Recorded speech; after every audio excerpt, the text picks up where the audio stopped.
Então, o Zubeldia já esboçou uma equipe que não vai ter suspensos para o jogo de hoje, o que é uma boa notícia. Então, a gente pode ir com força máxima dentro do possível. E aí, segundo eu estava lendo, o São Paulo pode ir hoje para o jogo com Rafael, Cedric, Arboleda, Alan Franco e Enzo, Alisson, Marcos Antônio, Oscar, Lucas Ferreira, Ferreirinha e André Silva, que seria basicamente o time, né, que começou o jogo da última quarta-feira. Queria saber, na sua opinião, Kaique, o que você espera do jogo de hoje e também se essa é uma escalação factível para essa partida ou se você talvez buscaria alguma alternativa. Dentro de casa, acho que tem que ir com essa escalação mesmo, com 3 atacantes, com 2 homens de velocidade, 2 homens de velocidade especialistas da questão. Não com aquela dobra de laterais, com o Ferrarese como lateral e o Cedric subindo, não. Tem que jogar com o Lucas Ferreira do lado direito e com o Ferreira do lado esquerdo. Ferreira tem que dar uma melhorada de novo, né? Tem que dar uma melhorada de novo no acabamento das jogadas. Ele voltou. Talvez o excesso de confiança não fez bem para ele, né? Depois dos 7 gols. Não deu aquela. Deu aquela confiança, mas deu talvez um excesso de confiança. Que agora toda jogada ele está querendo passar por 3, 4 jogadores sozinhos, sendo que ele tem os companheiros do lado, né? Esse é o único ponto crítico do Ferreirinha, que é aquele homem que hoje é a esperança da lei do ex, né? Se tem uma lei que funciona no país, que ela é efetiva de fato, é a lei do ex do futebol. Hoje a expectativa é altíssima em cima do Ferreirinha. E vejo um São Paulo que precisa ter principalmente uma postura de um time para cima do time do Grêmio. Na minha opinião, nos primeiros 15, 20 minutos tem que tentar amassar o time do Grêmio, tem que tentar dar aquela blitz, aquele sufoco para poder tentar abrir o placar e tentar dar uma tranquilizada, para poder construir o resultado com um pouco mais de tranquilidade, já com um gol pelo menos à frente do placar. Porque o time do Grêmio é um time que geralmente dá uma pane, se assusta quando se deixa ser pressionado, e é um time que eu já falei aqui a minha opinião, extremamente limitado tecnicamente. Acho que hoje tem condições do São Paulo sair com a vitória, e para mim o resultado que cabe hoje é só a vitória. O São Paulo não está em condições na tabela do Campeonato Brasileiro de continuar desperdiçando pontos, porque se de repente nas Copas não consegue a classificação para a Libertadores do ano que vem, aí, meu amigo, pelo Brasileirão, na minha opinião, já ficou muito difícil, porque vai ter time que vai disparar. Alguns times vão disparar, né?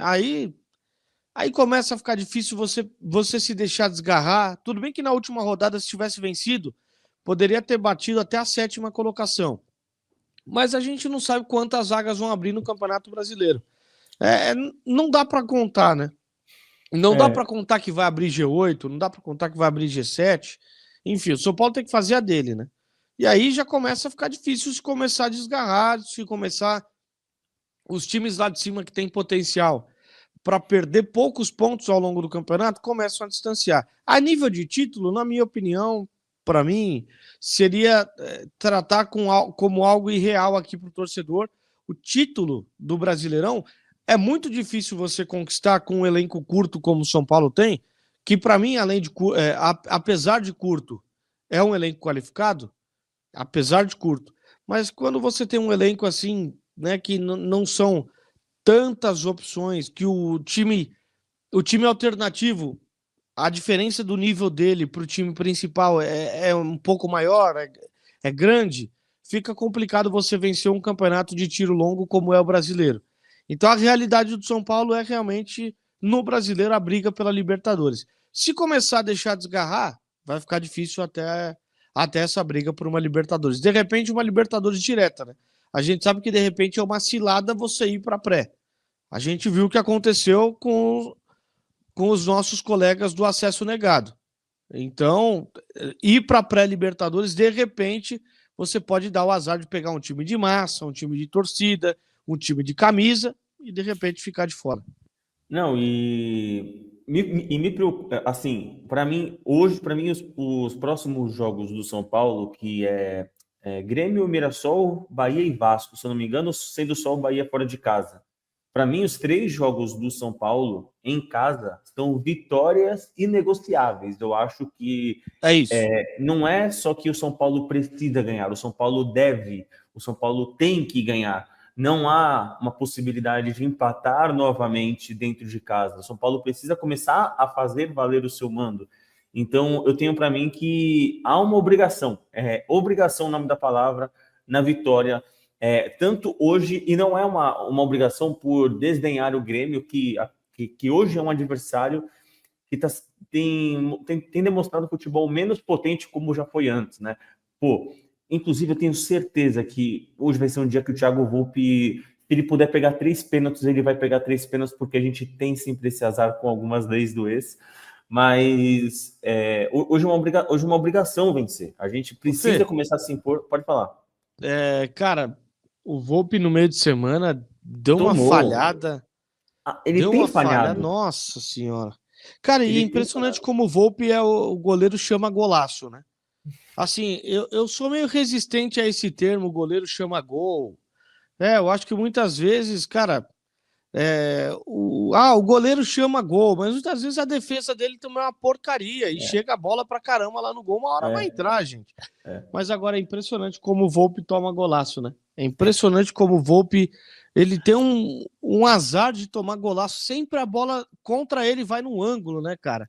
Só que o que me chamou a atenção aqui, eu vou até pedir depois para você, Fê. Eu vou só ler um comentário que me chamou bem a atenção À aqui, vontade. engraçado, inclusive, e vou pedir para você se você puder repetir a provável escalação, tá? Porque Tá. eu tenho uma informação, não sei se você citou isso, inclusive, na defesa. Tá. A mensagem do Douglas. O Grêmio tá uma draga, realmente vai brigar para não cair. E é exatamente isso que me preocupa, visto que o São Paulo sofre de síndrome de Dr. Frankenstein. Não pode ver um defunto que já quer ressuscitar. É E não, e mais é ou menos real. isso. É o Robin Hood do futebol, né? É. Tira dos ricos e depois oferece aos pobres. Eu tenho um grupo de amigos são paulinos onde, antes do jogo, aliás, em muitos jogos, assim como foi contra o Fortaleza, que a gente pega assim, o histórico de um time que vem, sei lá, há 7, 8 jogos sem vencer, a gente só manda esse histórico e aí comenta lá. Alguém só manda, já sabem, né? Então é basicamente isso. Hoje a chance. O Grêmio também não ganha. Nos últimos 10 jogos, o Grêmio acho que só tem uma vitória, se não me engano. Tem 6 empates também, 4 derrotas. Assim, enfim, o Grêmio não tem jogado bola e hoje uma vitória é inegociável para mim. E aí você falou sobre a escalação. Segundo o que eu li, seria Rafael, Cedric, Arboleda, Alan Franco, Enzo, Alisson, Marcos Antônio, Oscar, Lucas Ferreira, Ferreirinha e André Silva. Só queria fazer um pitaco antes de passar. Para mim, o Alisson precisa descansar esse jogo. O Pablo Maia precisa voltar, talvez ter ritmo de jogo, começar a ter ritmo de jogo, mas eu acho que o Alisson precisa dar uma descansada. Mesmo que ele tenha jogado só 15 minutos no jogo passado, eu acho que chegou o momento do Alisson dar uma descansada. Mas passo a bola para você, Kaique. Inclusive, se quiser já passar a sua informação. Eu acho que o Alisson vai pro combate, cara. Mesmo jogando 90 minutos do jogo anterior, ele sempre vai pro jogo seguinte. Imagina tendo jogado apenas 15. Imagina com a vontade de se desculpar com o torcedor, enfrentando um ex-clube dele, um clube onde ele era muito criticado, onde ele jogava de ponta, onde ele demorou para poder se achar, demorou para encontrar a sua posição. Aí chega ao São Paulo também criticado, também vaiado, e aí o Dorival acha a posição dele. Não sei. Tenho o feeling de que o Alisson vai para esse jogo. O Alisson é um monstro, né? Fisicamente é um monstro. Teve aquela lesão no tornozelo, grave, né? O corpo praticamente girou para cima do tornozelo ali, mas enfim. Não, eu vou falar de um cara que deve começar o jogo hoje, que é o Arboleda, né? Porque o Juan, o Zubeldia, em algumas coletivas, ele fala, às vezes um pouco enrolado no espanhol dele, e às vezes muito rápido, né? Muita gente não entende, mas ele falou curtinho que o Juan pediu para sair, né? O Juan sentiu dores, eu só não consegui descobrir ainda se realmente foi no joelho, igual algumas pessoas informaram, igual alguns colegas informaram. Desculpa não dar o crédito para quem trouxe a informação em primeira mão de possíveis dores no joelho do Juan, porque eu não sei quem foi o pai da notícia, né? Então, eu vi algumas pessoas comentando, mas se eu soubesse quem deu essa notícia em primeira mão, eu daria o crédito, não tenho problema algum, tá, gente? E até por isso tem uma ótima relação com exatamente todos os repórteres que cobrem o dia a dia do São Paulo, seja por portais, canais do YouTube, TV, rádio, enfim. Tenho bastante carinho e admiração por todos eles. Enfim, não teria problema nenhum de dar os créditos. Mas a informação que eu tenho é que o Arboleda volta hoje para a zaga, né? Para poder jogar, muito provavelmente do lado do Alan Franco. E o Zubeldia, até pela importância que o Zubeldia trouxe do Campeonato Brasileiro na coletiva, por algumas vezes, em algumas respostas, ele citou que agora é hora de manter o foco total no Campeonato Brasileiro. Mostra que ele ligou o sinal de alerta para o brasileiro, que ele se preocupa e que, acima de tudo, ele está aliviado em ter garantido a classificação antecipada na Libertadores, porque, de repente, no último jogo contra o Tadieres, até dá uma tranquilizada, de repente dá até uma mesclada, de repente dá uma poupada em alguns jogadores mais propensos à lesão para poder manter, de fato. Só não sei como é que fica a Copa do Brasil no meio disso.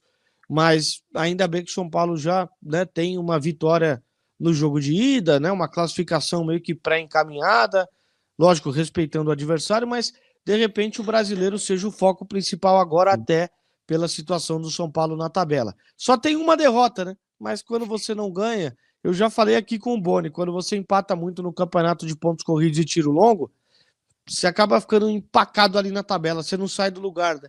Se você ficar estagnado na tabela, os outros vão te passar em algum momento.